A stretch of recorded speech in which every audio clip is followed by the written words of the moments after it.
everybody, welcome back to my channel. In today's video, I'm gonna go through a watercolor painting tutorial on how to paint this beautiful butterfly with foliage.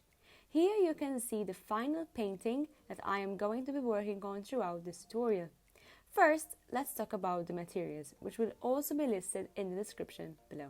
I am going to be using and reviewing my Winsor Newton watercolor set for this lesson. However, you can also use any watercolors that you have, of course.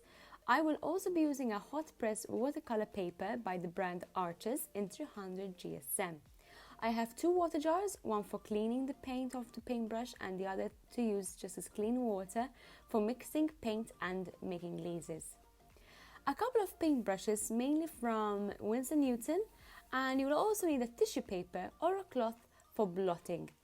And last but not least, some masking fluid. In my case, I'm gonna be using the Winsor Newton Colorless Art Masking Fluid. Let's get straight into it. After drawing my sketch, I will add some water with my brush on the area that I will start on. This allows me to visualize where my colors will be placed, and since the watercolor paper is so thick, the water will remain on for a good amount of time while I mix my colors. In this case, I will not add water to the whole surface of the paper since each section of foliage has different colors. So it is better to work one section at a time. I'm going to start by using a variety of green shades and will use the sap green color first, which I have just mixed, and apply it to the selected area which is already damp. This will create the shadow of a leaf and making the outline from it. These Winsor Newton watercolors are very pigmented, so I will start off with a lighter tone of my selected colors by adding water to my mix, and then I'll go darker later on. This will allow me to keep control of the tones and achieve a more enhanced look. And so by mixing different percentages of these green colors, I will be able to block the whole background, building up where the foliage is. My flowers are going to be white in color, so I won't add any green base there. Once my first layer is done, I will slowly start getting a variety of values by adding darker colors to my picture and start forming the leaf shapes. If some droplets fall on your picture like mine, just get a tissue and dab it. With more diluted greens, I'm filling the rest of the foliage, making sure that my base layer is ready. And then I will start mixing a darker emerald green tone by adding less water to the mix than before. This darker color will allow me to start adding more detail and values and shades to my painting. Once that is done, I will allow some time for it to dry whilst I mix the base color for my flowers. With the tip of my brush, I outline the petals one by one. I do follow the reference photo here and there, but not too closely, as I would like to add my own touch. The way I am creating these petals are by doing two curved lines that make a petal and then adding 3 or 4 of them to build a flower. You will notice that some of the petals seem to be scattered, and that is because a cluster of these petals are on top of each other. So, some petals might overlap, leaving just a half of the flower showing. Once I'm done outlining the petals, I will mix up a darker shade to start developing them with shadows. This is just the primary step to creating flowers and will be enhancing them as we go.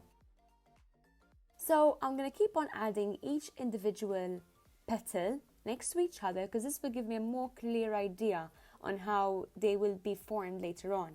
The very light color that I'm using to form these petals allows me the possibility of making mistakes. So if I don't like a particular leaf, I can easily hide it with the same color. So I'm holding the paintbrush with the back tip. This will allow me more wrist movement when I'm creating the petals. And I'm also adding the petals on the bottom right hand side and behind the butterfly itself. Once the petal outlines are done, I will go in with a darker shade of the petals and block in the shadows. This will allow time for it to dry, and then I'll be able to revisit it once it is done.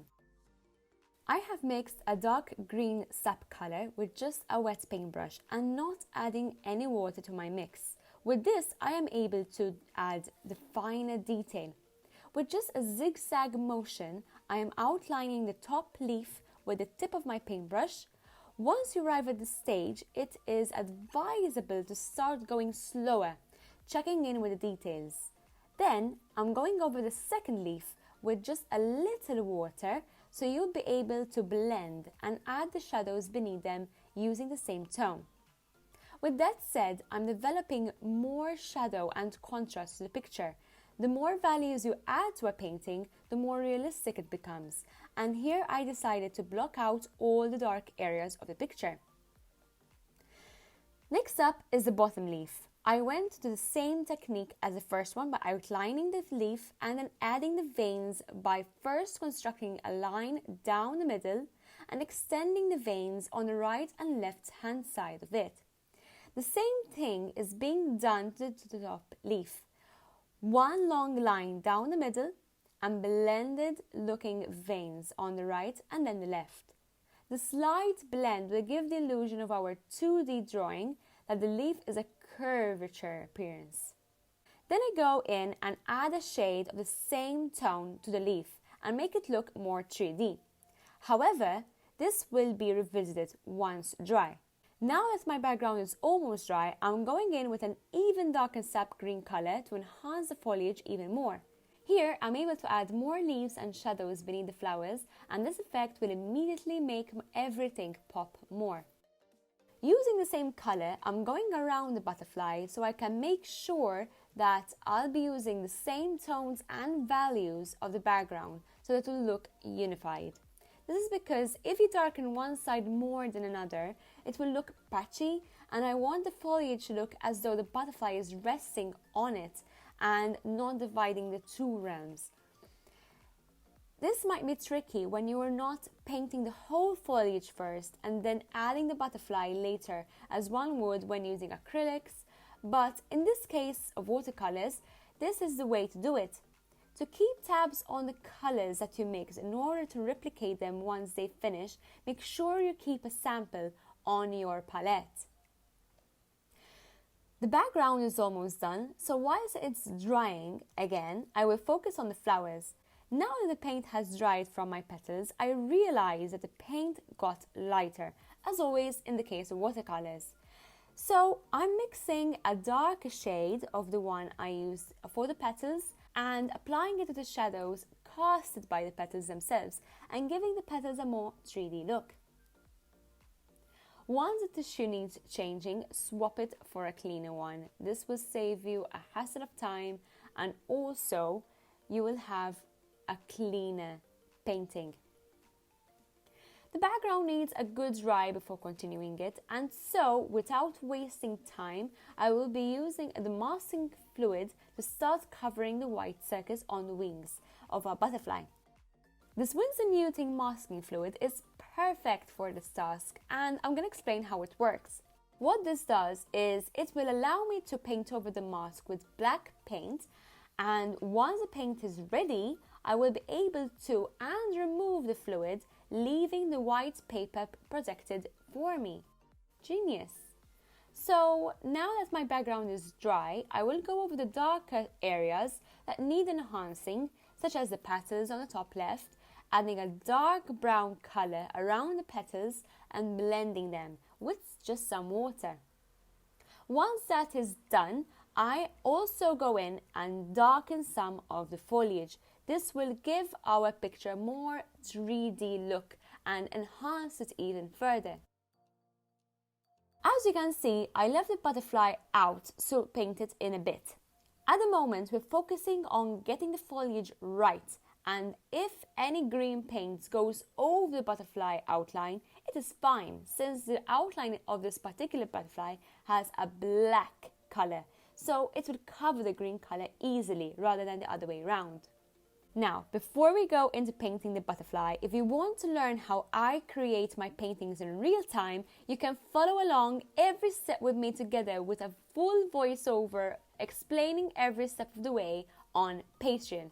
So on this platform, you can get all these for just a small amount per month, where you will get access to all the resources you need to follow along, including the reference photo, sketch outline, and the materials list. So with that said, let's get back into painting tutorial and let's move on to the butterfly.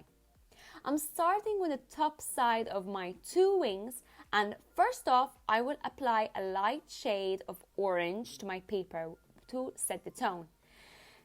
Once the color blocks in the two wings, I am going over the top part with a much darker orange color and blend downwards whilst adding a lighter shade at the bottom to add more saturation. The same method applies down onto the other side. Make sure that the color scheme is the same. Butterflies have symmetrical color patterns, so make sure you have enough paint for both wings. As I'm painting, you will notice that the masking fluid is letting the paint slide off it, since it is made out of rubber and very conveniently to be more visible when the time comes for it to be removed. As it is time for the bottom wing set, I once again start off by blocking the wings with a light orange color to set the tone. Then I go in and make a darker orange for the top part of the wings on both sides and blend it out with water. Once that is ready, I will go over the bottom part of the wing set with a reddish orange color and blend it with the rest of the wing. As I let the wings dry up to see if the color fades away, as I expect it would, I'm gonna go over with some titanium white color over the flowers to make them pop out even more. I am starting with the ones near the head of the butterfly, as they need to be dried up first in order to create the antlers of the butterfly. Then I will progress clockwise, defining the petals as I go and giving a crisper shape to the flowers. Whilst adding the white color, I am also blending out the petals with its previous shade. This is done by adding a little water to the white or to create an opaque color to the shade. In this case, the flowers seem to be closer to the viewer than the rest, so they will require more shading detail and care. Now that the flowers are ready, I will continue with the butterfly, and as expected, the orange color started to fade off the wings. So I'm going to mix a bright orange color with less water in the mix. I'm starting off with the same formation as the first time, mixing a dark orange on the top part of the upper wing set and blending it with a lighter shade of orange by adding a bit of cadmium yellow to the mix and painting it on the bottom half. Once these are set, you can go ahead and blend them together, as so. Next up is the bottom set of wings. So with a light orange, I will go over the top part of the set and blend it downwards whilst I go onto the other side. With a darker orange, I am painting the bottom part of the wing and blending it together with a lighter one. What is left is to wait for the wings to dry. So in the meantime, I'm just adding some finer details to the background with a smaller and thinner brush. This will allow me to have a crisper looking painting by adding more values. So after lightening the flowers, I am going in with a dark brown color to define the outlines and shadows of the petals even further. Next up is the exciting part, adding the black outline of our butterfly. This black color is really going to take the whole painting to the next level. The first step is to create the body.